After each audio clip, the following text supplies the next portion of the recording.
HaKadosh Baruch Hu, that he should have Rachmanis on me, and he should conduct himself with me of Nimshras Adin. V'yarech ito af, ad sheyiske la'asuf la'shloshu b'tshuva shlema. V'yivakesh harbe me'HaKadosh Baruch Hu, sheyazer lo v'hiskabra al yitzra hara, v'sheyitim ha'sakoach v'ha'sachachma v'ha'sa'itza, eich lisnaig mikan v'halak yitzra yizbach. Listen to this, Rabbi Say. Sometimes when you find yourself incarcerated, and again, I just want to be clear, the Mechaber here is literally talking about a person who's in jail. Like, it's not like a metaphor. Literally, this guy is in jail. So what do I do now if I'm in jail? And especially, again, if I feel that I'm there, not because of circumstances of my own choosing or of my own doing, but because of other types of circumstances. But both say, again, on a metaphorical level, what do I do when I find myself incarcerated by the bad decisions I've made in my life? So both say, the idea is it sparks introspection. How did I get here? What did I do to get here? How do I change it around? How do I reverse it? How can I make different kinds of decisions in the future? How could I structure my life differently? How can I build myself differently? Ribono shel olam, give me the siyata d'shmaya to make the right kinds of decisions. He goes on, v'yivakesh harbe sheyarchik also, v'yarchik mimenos kol ha'chaverim ha'roim, v'es ha'anoshim ha'roim. We'll say page Kuf Mem Hey. Sheinim holchim b'derech Hashem. This is incredibly important. Sometimes we get ourselves into bad situations. Why? Because we're not hanging with the right people. Right? Let's see. Because again, I don't have the right social influences. Let's say it's a very important yesod. And this is a very difficult thing in life because sometimes, we have friends for a very long time and they're wonderful people. And they're fantastic people, and they're beautiful neshamas. I have yet to meet a Jew who's not a fantastic, magnificent, beautiful neshama. Everybody's a tzaddik. Some people are deep covered tzaddikim, right? Mamish, like they don't let anyone know. I want to say a person has to be careful as to the influences they have. And somebody could have been your friend for many, many years, I will say, but it doesn't mean that they're the right influence. Now, what does that mean? That you should stop being friends with them? That you should sever your relationship with them? No, not at all. But sometimes in life you have to manage your relationships. And you have to realize that sometimes, again, certain people don't have the right kind of influence upon you. And I will say, it's important to understand, a person should never delude themselves into thinking that you could have a social relationship and have someone have a social influence or have social interaction without impact. There is no social interaction without personal impact. It's the same I will say that if a person works in an environment where everyone's cursing, just for argument's sake, everyone's using nivul pad. So we all know that has an impact on you. It has an impact on you. It doesn't mean that a person's going to go ahead and start, speaking like a drunk sailor. But what it does mean is that at the end of the day, it desensitizes you to the koach hadibur. That's what it does. So if you have friends who are not necessarily the right kind of ruchni impact, even though I'm not directly emulating what I'm doing, it has an impact on me. So the Mechaber says a person finds themselves incarcerated by the bad decisions of life. A person has to ask themselves, what are the social influences around me, and how do they impact where I'm holding right now? But he just adds in over here, ha'ara, inyan zeh shel riboy tefila v'tachnun shayach berov hamikrim hamuskarim b'perek hazeh.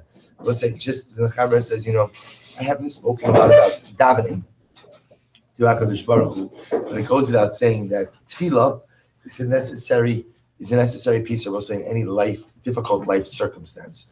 To daven to HaKadosh Baruch Hu, not just to ameliorate the particular tsar, but to also go ahead and give me the understanding, the bina, the das, to be able to understand how I got here and how I get myself out. So we'll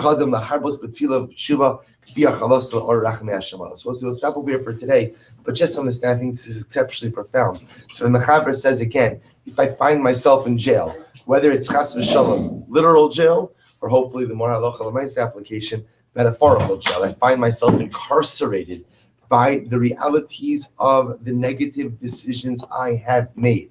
So I say, so what do I do? You have to avoid the most natural impulse, which is, the most natural impulse when I incarcerate myself in the results of my negative actions, the most natural reaction is blame. Blame. Whose fault is it that I got here? I will say, blame doesn't usually help because, first of all, it doesn't help to blame someone else. The truth is, it doesn't even help to blame yourself. Right? It's very important. So Why? Blaming myself doesn't get me anywhere. All blaming myself does is make me feel bad about myself. And generally, the worse I feel about myself, the less likely it is that I'm going to be able to undertake dramatic cathartic change to improve my circumstances. So therefore, again, when a person finds themselves incarcerated by the circumstances of their life, we'll say, the most important thing is tshuva. Tshuva takes two forms. Number one, an analysis. How did I get here? How did I get here? How did I land myself in this situation?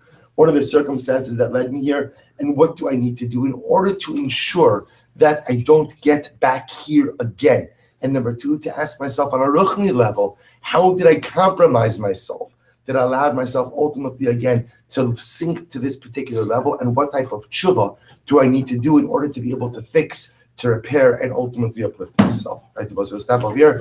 We'll pick up in Meretz Hashem after Yontiv on page Kuf Mem Hey.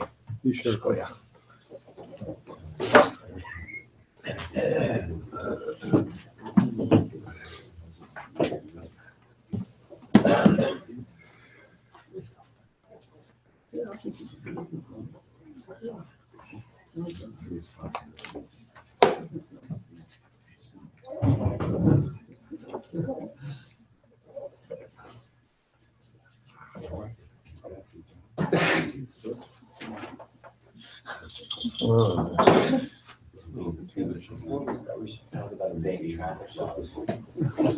What's wrong?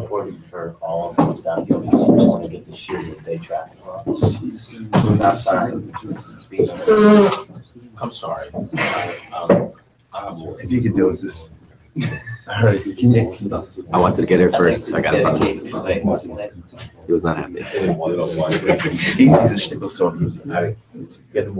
Yesterday we were talking about traffic officers. You should have come early. I heard about it. We got him, Buddha.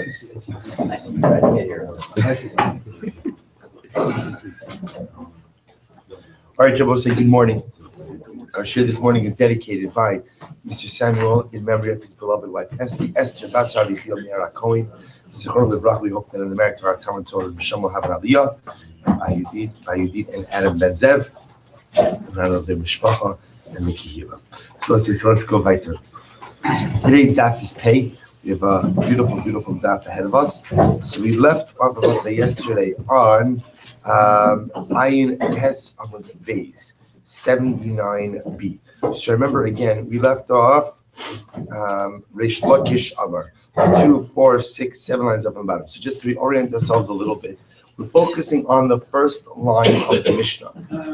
And the Mishnah spoke about Rotzeach Shenis Ariv Ba'achir. So a very enigmatic case. A Rotzeach, somebody who's convicted, well, a murderer, we'll leave it at that. A murderer gets mixed up with another group of people. So all the Mishnah told us was, all of them are pater. Rabbi Yehuda said, we bring them into a kippah. Kippah means it was an enclosure. We feed them barley, and ultimately, again, they die a slower death. So we're trying to figure out yesterday, what is this case exactly? So we saw yesterday the opinion of Rabbi Yehuda. We saw the opinion of Rabbi Yehuda. Reish Lakish comes along and says the following. Reish Lakish Amar. We'll say, so what is it? 2, 4, 7 lines up on the bottom. Reish Lakish Amar. We'll say Reish Lakish says, everyone agrees that in the case of a person, there's also, remember again, the way Rabbi Avo said in the name of Shmuel, that we were talking about over here, his opinion was that if it was Rotzeach, a murderer, Shelo Nigmar Dino, his sentence was not completed. He went ahead and he got mixed up in a group of other convicted murderers. Then what does the Tanakama say? Tanakama says, we go ahead and we exempt them all. Why, Rabbi say? Because again, the murderer ultimately, again, who was not yet convicted by Beis Din, the Mishnah reflects the view that you can't go ahead and convict someone Shelo B'fanav. So therefore, again, essentially, this individual who was not yet officially condemned by the Beis Din essentially gets off on a technicality because we can't go ahead and identify who he is in the group. Therefore, again, we have to let them all go. So it comes on Reish Lakish and he says, "Ba'adam dekoli amalo plegi diptiri." Everyone agrees, they're both saying that in a case, as Rabbi Avo described before, that when you have someone who the Beis Din was about to convict of murder, but Beis Din did not have a chance to do so before he disappears into this group. Now we can't identify him. Everyone agrees that what? the entire group will be exempted from death. Look at Rashi. Diptiri, Horo v'ika chad delogni mardino. Since Rabbi said there is one of the group whose sentence was not officially delivered. Ein lecha raya l'schus gedol mizu. V'rachman amar v'tzilo ha'eda. So let's remember again in general, when it comes to capital cases, our approach with capital cases is however we can be lenient in order not to go ahead and carry out an execution, we absolutely do that. So therefore, in this case, everyone will agree that all of the individuals and the group of people are all pater from death. Aval hachas, but what's the case in the Mishnah? Bishar shalov mikmardino, shenes ari bishar machirim. Both say the case over here is a shar, not a person who killed, but rather what? A shar who killed. But Rabbi said the shar was the Beis Din did not officially hand down the verdict. So there was a shar that was killed. The Beis Din did not officially hand down the verdict, and then what happens? The shar gets mixed in with a bunch of other shvarim, with a bunch of other oxen. So we'll say, listen to this, and it got shenig mardima. So we'll say, so you have whatever it is. You have one ox who was about to be convicted by the Beis Din for killing someone. Beis Din did not have a chance to deliver the official ruling. That ox runs away and mingles within another group of already convicted oxen. So what do we do in this situation? So the Gemara says, both of these is machlokes case.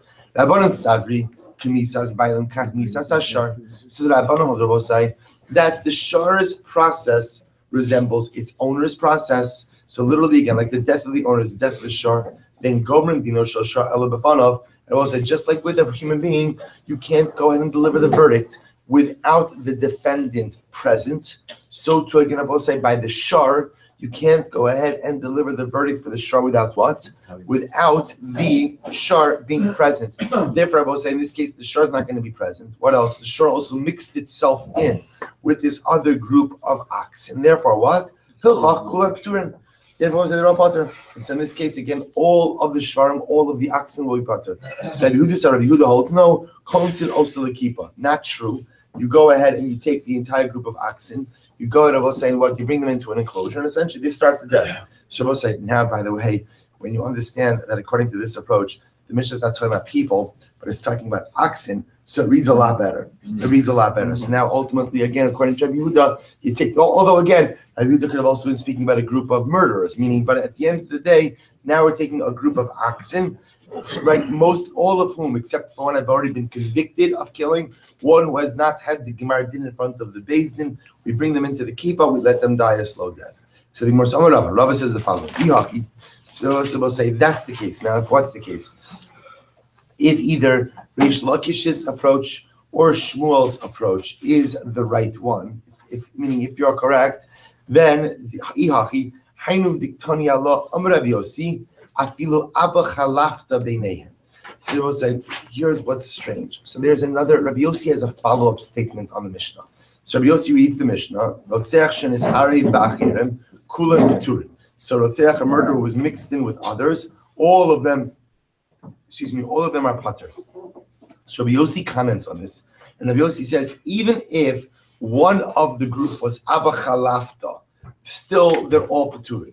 So what does this mean? Take a look at Rashi for just a moment. Ihachi hadatani ala tap Rashi pei medalef bein Reish Lakish bein Shmuel kamosiv Ihachi hainu achirim dimas nisin dirotzim kamar v'hayrot section is ariv bohoker levasof nisariv kamar hadatani ala bebrain sachi. Section is Ari Bachin, Kulam Pturin, Amrav Yossi, Afilu Abba Chalafta Beineyan, Kulam Pturin, Maya Afilu to come Rabbi Yossi. So it says, it comes along Rav, and Rav says, in accordance with the opinions and the interpretations that we've had before, how are you to understand Rabbi Yossi's statement that even if Abba Chalafta was between them, nevertheless, again, the statement of the Mishnah applies. Allah Amar Rav, therefore, Rav say, Rav introduces his own new interpretation.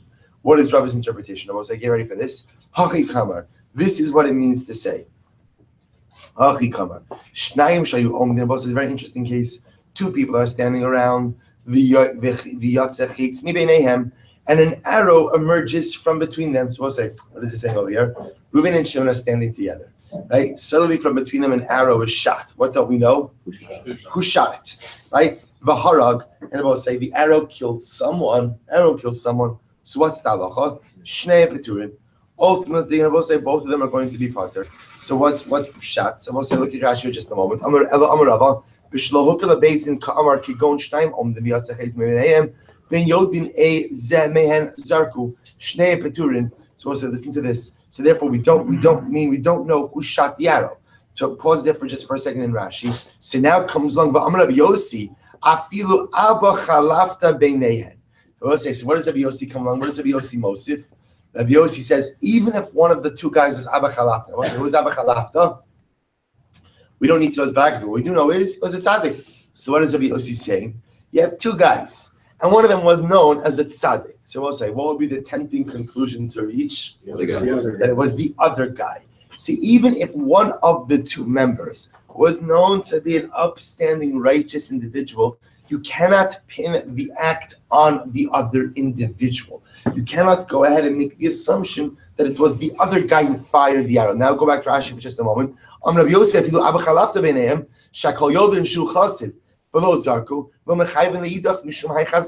you can't convict the other person because of the chazaka that Abba Chalafta is a tzaddik. Afilu Rabbi Yehuda Moda. Rabbi Yehuda Damar Kons also Kipa Lo Allah Kai Ela Hachi Karatanakama V'Chisrei Mechshav V'Mistis Vachitan. So we'll read the rest of the I'll read the rest of the Gemara in just a moment. So we'll say, so now this is a new interpretation, and this interpretation actually reads so beautifully. So what the Gemara is saying is that what the Mishnah is saying is the following: Rotzeach shenis arev ba'acherim kulan peturin. Rabbi says means what? It refers to a simpler case. Two guys. An arrow shoots out from between them. The arrow kills someone else. We don't know who killed the individual. Both are pater. Because it's obviously neither of them are coming forward either. So both are pater. What Rabbi Yossi's Mosif on this, and what does he say? Even if one of the two guys was a reputable tzaddik, nevertheless, you can't pin the act on the other individual. Now finish up the Gemara. V'shar shenigmar dino, v'shenis arei v'shara machirim. So the Gemara says, Ma'alya, Soklin also. Now I will say, now according to this approach of Rava, the Mishnah is missing some text. What the Mishnah then goes on to is discussing a different case. What's the different case? A shar ultimately going to both say, Shenigmar dino, which means both say, a shar that was already judged guilty by the Beis Din is going to be put to death. But before the shar could be put to death, the shar escapes. It then goes in and mixes itself up in a herd of innocent oxen. So what's talacha? Soklin osan. So we'll say Tanakama holds that we go ahead and we kill all the oxen. We kill out the entire group. Rabbi Yehuda Omer Konsin Osalakipa. Rabbi Yehuda says no, we don't kill them directly. Rather, what? We go ahead and we just put them in a pen, and ultimately again they starve to death. So we'll say. So by the way, Rabbi Yehuda is not really arguing on the Tanakama. Everyone's going to agree you're putting the oxen to death. So what's the machlokes we'll say? You know, the act of having to stone a herd of oxen is a big job. Masha'enkin, if you just put them in a room and you lock the door, you let them starve to death, there's not really any upkeep involved in that. Meaning you just go ahead, or there's not really any effort involved in that, you just let them die. So we'll say, so therefore, according to this approach, it's actually quite dramatic, a new interpretation of the Mishnah. Vatanya, but we learned, Parashem Misa v'achar Yoldos was another interesting case, but we learned that Rashi points out over here that this Vatanya is b'nichusa. This Braisa, sometimes the Hatanya sounds like it's introducing a question. Rashi is over here, this Hatanya, we have a Braisa, needs a support to that which we just said. So watch this, Hatanya, Parashi Misa, V'achakak Yolda. So it's another very interesting case. Let's say you have a cow which killed someone, and afterwards it gave birth. So we'll say, we're now going to really begin to discuss a little bit, and you'll see how it ties back to our previous sugya. So we'll say, so just before we go on with this, fundamental machlokes as to how to interpret the Mishnah. So again, one interpretation. So we have three interpretations so far. Number one, Rotzeach shenis arev is a case of ultimately again a person who was found guilty but not officially convicted, mixed himself up in a group of others. That's the first interpretation. Second interpretation is that it's referring to oxen. An ox ultimately again that killed someone but was not yet officially convicted, got mixed up with everyone else. We'll say the third interpretation, which seems to really resonate the most just in the reading of the Mishnah, two individuals, arrow comes out from between them, kills someone, we don't know who shot the arrow, both are pater.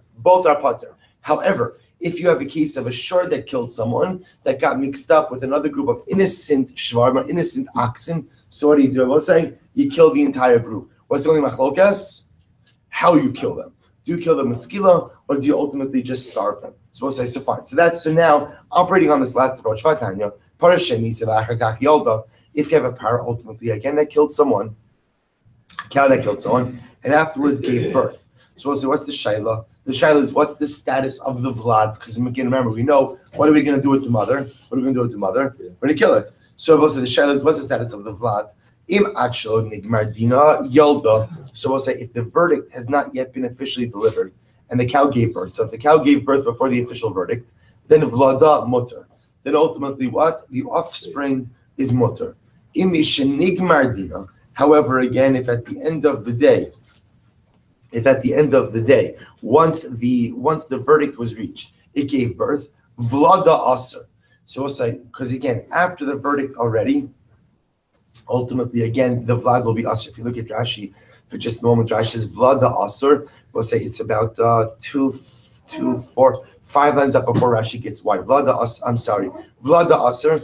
Du uber yarech imahu v'gam hu ne'asar b'gmar din imo. Because we'll say the uber, the offspring, the vlad, the child, is considered to be a part of the mother, and the same way that the mother became asura with the gmar din, the child became asura with the gmar din as well. If ultimately, again, it gets mixed up with others, and then those others get mixed up with others. In other words, now the cow is mixed up with a lot of other animals. So konsin osam lekipa. So we go ahead and we put them in an enclosure and essentially allow them to starve to death. Rabbi Lazar, Rabbi Shimon Omer, mevian osam lebezdin, v'soplan osam. Rabbi Lazar, Rabbi Shimon says, no, we bring them to Bezdin, and ultimately again we stone the animals. Amar Mar, so that sound like this. Amar Mar, imachlo nigmar dina yolda vlada muteres. So let's listen to this. So what did the Brisa say? The Brisa said that as long as the mother gave birth before the verdict was reached, then what? The offspring is mutter. Okay. The afagav dechinag chahav me'abra. The Brisa comes along Rabbi Lazar Shimon and says, "Is that true?" So what you're telling me is, even if the mother was pregnant at the time she killed the person, right? Nevertheless, the vlad will still be mutter. In other words, what the Brisa seems to say is, what's most important over here? That the vlad was born before the verdict. As long as the vlad was born before the verdict, ultimately the vlad is mutter. What you're telling me is that even if the mother was pregnant at the time that she killed someone, so the vlad is still going to be mutter as long as it's born before the verdict. Is that true? V'hamarava, vlad hanogachas aser. Aseri. So excuse me. I'm sorry. I just read that wrong. Sorry. Amarava, vlad hanogachas aser hi uvlada. So also listen to this. Because why he uvlada nagcho was like if the animal is pregnant at the time that it gores, so ultimately again it is both the mother and the fetus who are both chayiv. Why? Because we view it that the mother and the fetus both gored the other animal. So we'll say, if you understand that the child is a part of the mother, then that means what? That when the mother gored, the child gored as well. So says the Gemara. Imachlo, I'm sorry. Vlad hanirva. So we'll say similarly again, if an animal was violated, let's say an animal was violated by a person. So let's say at the time that the animal was violated, the animal was pregnant. What's the halacha? The offspring is usher just like the mother. Why? Hi uvlada nirvu. Because I will say, if you it as if the mother and the offspring have both been violated. So we'll say, what do you see from here? You see from here that when the mother is pregnant at the time of the infraction, whatever the infraction might be, so the child, the vlad, the offspring, shares the status of the mother. This contradicts the Brisa, because what did the Brisa say about saying? The Brisa seemed to indicate that as long as the offspring was born before the Gemara, before the verdict, the offspring is mutter, which tells us that even if the mother was pregnant with the offspring at the time of the offense, that the offspring is going to be permitted. But that's contradicted. Why? Because we just got finished saying an offspring is the extension of the mother, and therefore, again, whatever the mother does, or whatever is done to the mother, is done to the offspring or committed by the offspring as well. In which case, I will say, we should say that if the mother was pregnant with the offspring at the time that it killed someone, the offspring, the vlad, should be asur as well. It's a nakchon. The same way that if the mother was violated at the time that she was pregnant, the offspring will be prohibited as well. So which the Gemara says, Emo, so you're right, let's change it around. Emo, im achlo nikmar dina ibra v'yalda vlada mutter. What it means to say is the following. If before the verdict, the mother became pregnant and gave birth, then the offspring is mutter. V'imisheniggmar dina ibra v'yalda vlada aser. And both say at the end of the day, if it became pregnant and gave birth after the Gemar din, then the offspring is aser. So both say, what does this mean? What is it referring to over here? What this is talking about now is a case of where the mother became pregnant after the event. So let's say again, the cow killed someone. And then what happens? After the cow kills someone, then what do both say? That it becomes pregnant. So now, is the vlad mutter or not? It depends. If the vlad was birthed before the Gemar din, then it's going to be mutter. If it's birthed after the Gemar din, then it's going to be aser. So the Gemara says, last line of Osai Pam and Aleph, Hanichal man damar zev is a gorim aser. So I'll say all of this makes sense according to the opinion of Osai that zev is a gorim aser. That when you have two forces that create or that cause or that are involved in a particular result, essentially again both forces are recognized. That's the means when it says zev is a aser. So this makes sense. Ella on the base. According to the opinion who says Zev is a gorim is mutter, so what is there to say? Look at Rashi. So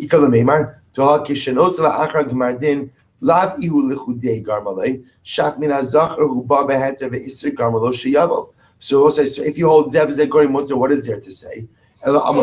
Second line. Ema, here we're going to have to change it around once more. Ema, im achelo nigmar dina ibra v'yalda vlada mutter. V'im achelo nigmar dina ibra umishenigmar dina yalda vlada aser. So both say, it says Ravina, here's how you have to interpret the Brisa. If before the verdict occurred, then what? Then ultimately again, the mother became pregnant and she gave birth. Then Vlada mutter, then she'll be mutter. We'll say, why will she be mutter? Why will she be mutter? Because we'll say, in this case over here, the child was not in existence at the time of the infraction, and what? And it was birthed before the Gemar din. So here the child is not called. The child is not a party to the damage or to the infraction, and also because it was born before the Gemar din, it wasn't born to a mother who was already asura. So if pregnancy and birth took place, so pregnancy took place after the event and birth took place before the verdict, then the offspring will be mutter. However, again, listen to this. If the mother became pregnant after the event, but before the Gemar din, but I will say what? But the child was only birthed after what? After the verdict, then Vlada Aser. Then the offspring will be Aser. Why? So we'll say, so again, just in the sense, what's this case? This case over here is the pregnancy took place after the event, but birth took place after the Gemar din. Therefore, what do I say? So remember again, this is the Zev Zegorim, meaning what the Gemara was bothered by, I will say, is that if a child is born to a mother after the Gemar din already occurred, how do you just look at that child as untarnished from the mother? After all, again, it was born to an animal that is already asura, to which the Gemara says, you're right, Enochinami, if birth took place after the Gemar din, then ultimately, again, the Vlad will be asur. Why, Rabbi Osai? Ubar yarech imahu. Because ultimately, again, a child is considered to be an extension of the mother. And therefore, again, once the mother has been condemned, if the child is born to a condemned mother, then by definition, the offspring is condemned as well. So we'll say, what comes out of this, by the way, is a couple of very interesting things. Number one, the Gemara is indicating to us that if the mother is pregnant at the time of the damage, then what we'll say, then the Maisa, again, the child in utero is considered to be a party to the damage, which is very interesting. And that's, again, obviously, that's only true according to the opinion that says Zev Zegorim, right? That's the idea, that the child in utero is considered to be one of the partners, ultimately, again, of the damage. A very important yesod. So that's lesson number one. Lesson number two, I will say, is Ubar Yarachimo, which is not, we've been introduced to this concept many times before. The idea that the child in utero is considered to be an extension of the mother. We'll say, for our purposes, what that does is the following. You can have a situation of an animal that is going to be executed for its offense, that could have a pregnancy and a birth in which the offspring is permitted. but only in a very specific window. Essentially, again, the mother would have to become pregnant after the time of the offense, because remember, again, if the mother was pregnant at the time of the offense, then the child in utero is considered to be a party to the offense. So if the mother became pregnant after the offense, in which case, again, the child was not involved in the death or the damage, right? That's number one. And number two, birth has to take place before the Gimar Din, because this way, again, the child is totally uninvolved in the offense of the mother. However, again, if the child is born after the Gimar Din, then ultimately, again, the child is considered to be an appendage to the convicted mother, in which case, again, the offspring would be put to death as well. Okay? Kol Chai B'Miso. So also remember, again, the next part of the Mishnah was that if you have a situation of individuals, whatever the circumstances, we'll call it individuals, we'll say all of whom were condemned to death. But what? They were condemned to different forms of Misa. So some were skila, some was whatever it was. And then what happens? The group gets mixed together. And no one is stepping forward to identify them. Say, I'm the skila guy, I'm the sreifa guy. So what do you do with the group? I will say, now this case is a bit easier. Why? Because in this case, we know that everyone is what? Everyone is chayiv misa. So it makes it a little bit easier. Everyone is chayiv misa. We just don't know what kind of misa. So what was the remedy? What the Mishnah suggests? The Mishnah suggests that essentially we visit upon all of them the most lenient death penalty. Right? So we had a machlokes in the Mishnah which death penalty is considered to be more lenient, but that's how we resolve this doubt. Visit upon them the most lenient death penalty. Says the Gemara, Shema Mina, the boss says a very important yisod that comes out of this. What's the important yisod? Shema Mina, Musra l'davar chamer, having Musra l'davar kam. Now both say, and here's what's interesting about this. If you think about this, that this seems to fly in the face of the concept of hasra. Hasra, what is hasra? Hasra means that if I'm about to commit a capital offense, so witnesses or based, whoever it is that's there warns me and says, listen, what you are about to do, A, is asr, and B, carries with it a penalty. Now, part of asr bose means what? You tell the person, you tell the offender what penalty they are about to incur. So the Gemara says something very interesting over here. So what you see from your bose is that when you get hasra, or a more severe form of death, by definition, what else does that cover? Lesser forms of death. See, what the Gemara is doing over here is the fact that we can entertain this possibility that if you have a group of offenders who are all mixed together, that you can go ahead and give them the most lenient of death penalties, tells me that even if one of them was sentenced to a more chamer death, I can go ahead and give him a lesser death because his hasra for the more chamer death goes in and covers lesser death penalties as well. Shema Mina, Musra l'davar chamer, having Musra l'davar kal. Hasra for something chamer, for a more severe death penalty, goes ahead and covers a lesser death penalty. It sounds strange. You say to yourself, death is death, but we know again that the different pisos and bezdin have different forms of severity. I'm Rabbi Yirmiyah. I'm asking, what's the case? Rabbi Yirmiyah suggests, no, maybe this case is a little bit different. What's the case? Kigon shehisru bo stam. So Rabbi Yirmiyah suggests that over here, maybe what happened in these cases, is these people all received what's called hasra stam. What does hasra stam mean? They were told that what you're about to do is asr, and it's punishable by death. But maybe they didn't. The witness never articulated skila, sreifa, herek, chenek, v'haitanu. And also, therefore, our Mishnah reflects that you have the following opinion: this sanya ushar chavi miso shebatorah ema misin osan ela beida. So I'll say, this Bryce, we're picking up kind of here mid-discussion. So the Bryce was talking about a masis. It was someone who goes ahead and tries to entice someone else to worship Avodah Zarah. So remember again, we learned that masis is unique and that masis does not require hasra. You don't have to warn a masis. He can be executed even without hasra. So now the Bryce picks up, after we begin talking about masis, then the Bryce says, all other cases of death penalties, in order to put people to death, what do you need? So we'll say Eidah means a beis din of 23. So number one, you need an Eidah, you need a beis din of 23 for capital offenses. The Eidim, and of course you need witnesses. The Hasra and Hasra. And we'll say, what does Hasra come to include? The Ad Sheyodi'uhu Shu Chayev Misas Beis Din. And you have to let the offender know that it's going to be Chayev Misas Beis Din. Rabbi Yehuda says that's not enough. Rabbi Yehuda Omer, Ad Sheyodi'uhu be'eza misa hu nehran. So Rudy comes along and says, by the way, it's not just enough to tell the guy, we're going to put you to death. What do you have to tell him? What do you have to tell him?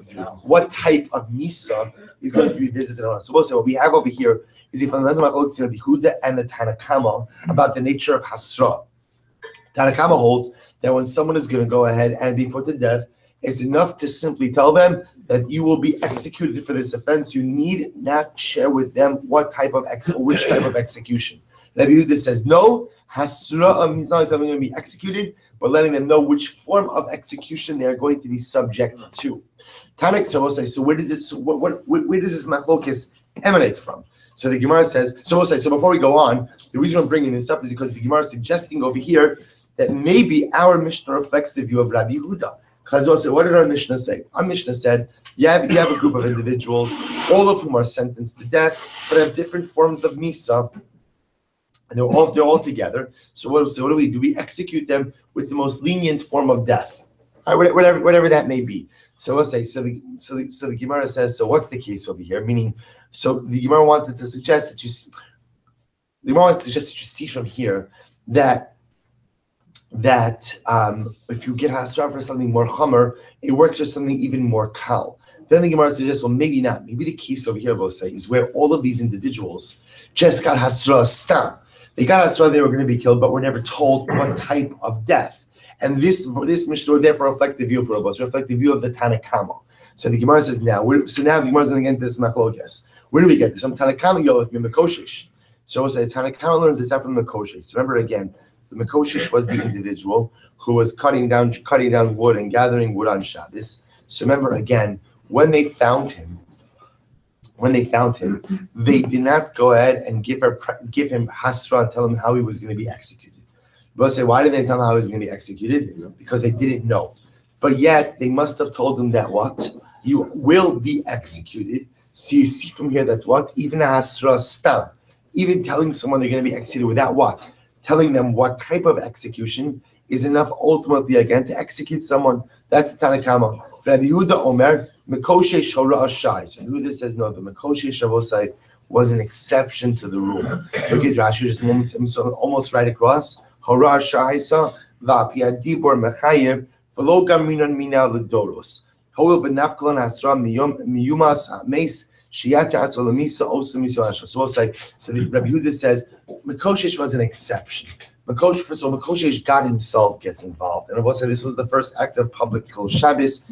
This is you can't learn out from here a precedent. So we'll say, so fundamental machlokes in Rabbi Yehuda and the Rabbanon, ultimately again, what type of hasra do I have to have? I will say the Rambam Paskins, like the Tanna Kama, that when it comes to hasra, Eidim need not tell the offender what type of misa he would be chayiv. All they need to tell him is what?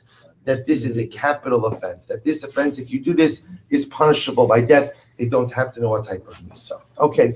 So we'll say, remember again, after we go ahead and we establish in the Mishnah that if you have a group of individuals mixed together, all of them are subject to death, you go ahead and you give them, you execute them all, but you execute them with the most lenient form of death. So after we've now established that, then we get into the machlokes as which is considered to be the most lenient form of death. So it says the Gemara, Masni la Rabbi Cheskel, Rami Berei. So also listen to this. This is actually a very beautiful Gemara. So Rabbi Cheskel said to Rami, his son, Hanisrafin bin Iskalin. So remember again, the Mishnah said that if you have people who are chayiv sreifa, who get mixed in with a group who's chayiv skila. So we'll say, just the way the imagery over here is that you have an individual or even a smaller number of individuals who are mixed into a larger group of individuals who are chayiv skila. So there's a miut of there's a minority of sreifa guys mixed in with a majority of skila guys. So what happens? Rabbi Shimon Omer yadunu b'skila. Rabbi Shimon says that ultimately again you judge the whole group with skila. Why? Shasreifa chamura, because it will say sreifa is more chamer than skila. So essentially you give them the more lenient death. Amar le Rabbi Yehuda. So we'll say, so listen to this. So this was Rabbi Cheskel said this to Rami, his son. Pretty much he was just repeating the Mishnah. And he was saying that at the end of the day, a few streifa guys get mixed into a large group of skila guys. We give the whole group skila. Why? Because skila is considered to be the more lenient form of death. Amar le Rabbi Yehuda. So we'll say, Rabbi Yehuda, who is another son of Rabbi Cheskel. Remember, the first conversation is important to keep track of everybody. This is a conversation between Rabbi Cheskel and his son Rami. Rabbi Yehuda, who is another son of Rabbi Cheskel, here's this conversation. He says, Abba, lo tisni hachi. Father, you should not teach the ruling this way. My area of the Sreifa Chamura. What does it matter that Sreifa is more Chamar? Tepokle, Deruba Niskalinin. There's another reason why you should go ahead and give the group a skila, which is right on both sides. Because what's the case over here? The case is where a few Sreifa guys got mixed in with a large group of skila guys, which means what? The rov of the group is skila. Why don't we just say rov? Go bust a rov. Right? This is a din and rov. This is not a din of which. So if the rov of the people there are chayiv skila, we go bust a rov. We give them all skila. Ella heichi isnei. So we'll say, so ultimately again, so therefore, why is it that we stand the Skalan bin Israfin? So heichi isnei and the Skalan bin Israfin. Rabbi Shimon Omer yadunu b'skila shas reifa chamura. So yet Rabbi Shimon says. So we'll say, excuse me. So this Rabbi will say, this is Rabbi Cheskel responding back to Rabbi Huda. Ela heichi asniye haniskalan bin Israfin. So we'll say, so how does the Mishnah write that if the niskalan get mixed into the Nisrafin, Rabbi Shimon Omer yadunu b'skila shas reifa chamura. So we'll say, yet there's another version of the Mishnah that says that the niskalim got mixed in with the nisrafin. Now remember, you're going to both say, using the imagery we had before, what does that mean? That means that a few skila guys get mixed in with a lot of streifa guys. Rabbi Shimon Omer yadunu b'skila. Rabbi Shimon says you give the group skila, shas reifa chamura, because you have more chamura. But if you're right, ihachi ema seifa, the chachamim omrim yadunu b'streifa shas skila chamura. The chachamim say you should give streifa because skila is more chamur. But why don't the chacham just say teipukle diruba nisrafim ninhu? Why don't you just say give them streifa wa'arabosai? Because in that second case, ultimately again the rov is streifa. Hassam rabbanon hu dikamulei the Rabbi Shimon. So we'll say there the rabbanon are talking to Rabbi Shimon. What are they saying? Lidi dach. I will say last two lines. Lidi dach the amrit streifa chamura lo skila chamura. So what they were saying was the rabbanon were saying to Rabbi Shimon, no. According to you, say that streifa is more chamur. Ultimately, again, skila is more chamur. So we'll say what comes out from this conversation is the following: even though one would have been tempted to go ahead and utilize rov in these situations, we do not utilize rov. Instead, again, whatever the majority is to us is irrelevant. What we look at more is what are the death penalties, the death sentences of the members of this group. What are the various death sentences? Again, we don't know who gets what, but the mitzvahs of the Mishnah is we know that in this group there are streifa guys and there are skila guys. We don't know who is who. We don't care what the majority is. What we care is what's in a case like this. We will say that what? We will give the group ultimately again the less severe death penalty. And I will say this is also predicated on the yesod that musra lidavar chamar having musra lidavar kal. That when you get hasra, ultimately again for something more chamer, by definition that covers lesser penalties as well. I will say the sugi ends off in an amazing way. I'm going to lay Shmuel Rabbi Yehuda. So we'll say Shmuel heard this entire exchange between Rabbi Cheskel and his two sons. Now Rami doesn't really say anything. Rami was just listening to his father. Rabbi Yehuda is the one who responded. So I'm going to lay Shmuel Rabbi Yehuda. So Shmuel said to Rabbi Yehuda, "Shin it up, sharp one." I will say that's a compliment. Shama means your tam chacham, tab of pei aleph, lo tema leila abu chachi. You really shouldn't speak to your father this way. So we'll say, remember again, Rabbi Yehuda said to his father, Rabbi Yehuda said, Abba lo tisne hachi. Essentially, father, you're wrong. You shouldn't teach the ruling this way. So look at Rashi. Lo tema leila abu chachi, tab of pei aleph. Rashi is lo hodio v'hedja shuch toeh mishun l'machsev u'mitzdayer. You shouldn't talk to your father this way. Because ultimately, again, you're pointing out in an obvious way that he made a mistake. So a child should never tell his parent, you made a mistake. This sanya, harishaya aviv over al divrei Torah. Now this is a more intense case. Let's say a person chas v'shalom sees their father committing an avera. A person sees their father violating divrei Torah. We'll say not intentionally here, but really just out of knowledge, a lack of knowledge. Salo yomar lo abba avart al divrei Torah. Person should never say, "Father, you just violated Torah. You just went ahead and you just violated an avera." Ela omer lo abba kach kasu b'Torah. Rather, a person should say, "Father, this is what it says in the Torah." So a person sees their father eating chazer. Person shouldn't say, "Father, you just ate chazer. It's also to eat chazer." But rather, we should say, "It says in the Torah that you shouldn't eat chazer." Says the Gemara, I don't understand. Sof hanuhach. I will say it's the same thing. Meaning, if I see my father eating chazer, and what? And then I say, Father, it says in Torah you can't eat chazer. It's the same thing as saying, Father, you did something wrong. It's the same exact yisod. So I say, so what should you do? Elo omer lo abba mikra kasav batorah kachu. Rather, a person should just ultimately say, look at Rashi for just a moment. Elo omer lo abba kach kasav batorah kasak adait k'tmiya kamar v'chikach ksiv batorah. So I say, so it's all how you say it. So according to the first approach, we'll say the person shouldn't say, Father, you violated Naveira. Rather, a person should say, Father, does it say in the Torah you can eat chazer? Right? Does it right? Or doesn't it say in the Torah that you can't eat chazer? So Gemara says, I don't understand. Saying, Father, doesn't it say in the Torah you can't eat chazer is the same thing as saying what? Father, you just take chazer. Right? You shouldn't eat chazer. It's the same thing. Right? Ella, rather, what are you supposed to say? Ella omer lo abba mikra kasav b'torah kach. Rather, a person on both sides should say ultimately, again, not in a judgmental way, but in an informational way. You know, there's an interesting pasuk in the Torah that says that you're not allowed to eat chazer, that you're not allowed to be mechal Shabbos, that you're not allowed to wear Shabbos. Look at Rashi, Ella benichusa omer lo. I will say in a nice way you say it.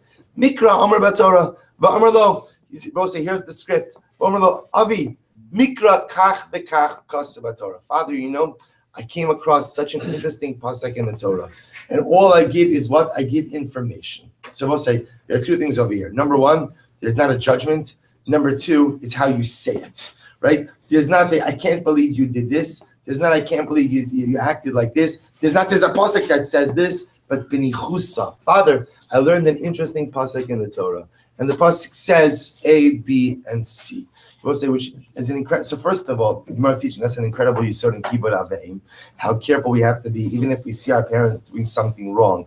How delicate a person has to be in transmitting that information, and how a person has to try to essentially. We'll say the goal is transmit it as information and not as judgment. Because I think there's another incredible yisod here, which is if you notice again what the Gemara reacts against. Is telling the parent you did something wrong. I will say, I often think it's not just the din ultimately, again, bless you, about parents. In general, whether it's with our own children or with other people also. I will say, you know, sometimes when you have to point out something negative that a person did, the best way to point it out is not as a, you did something wrong. Because sometimes I will say, if I know I did something wrong and it's irreversible and I can't change it, all that does is it makes me feel bad about myself. But sometimes the best way to present something to someone is in a way that gives them the ability to do better in the future. So again, we all have things also. We all have things that we've done wrong. We beat ourselves up because there's nothing I could do to undo it. And that's, we all have such, it's the worst feeling in the world. You know, you've done something wrong, I can't undo it. To be able to present to someone that you've done something wrong, but here is the way to rehabilitate yourself going forward. Allows them to understand what's gone wrong, but at the same time, what also gives them a message of chizuk going forward. Obviously, this is a specific sensitivity of my father. So comes along Rabbi Yehuda, comes along Shmuel, says, Rabbi Yehuda, you might have been right in the halacha, but which he wasn't, but you were certainly wrong in your interaction with your father. I'll say it's a very important yisod, and also I will tell you, you know, it used to be, you know, when I was a child in the shtetl, it used to be that kibbut av va'em was very ingrained in children. I was saying there's a fundamental lack of kibbut av va'em with our children. And I will say it's a very important yisod. You know, parents, sometimes everyone thinks like parents shouldn't discipline too much, shouldn't be too authoritarian. But the only way our children learn kibbut av va'em is by us teaching it to them. So if my child contradicts me or my child says you're wrong, I will say it might sound very old school, but it's very important to tell a child you can't speak to your parent that way.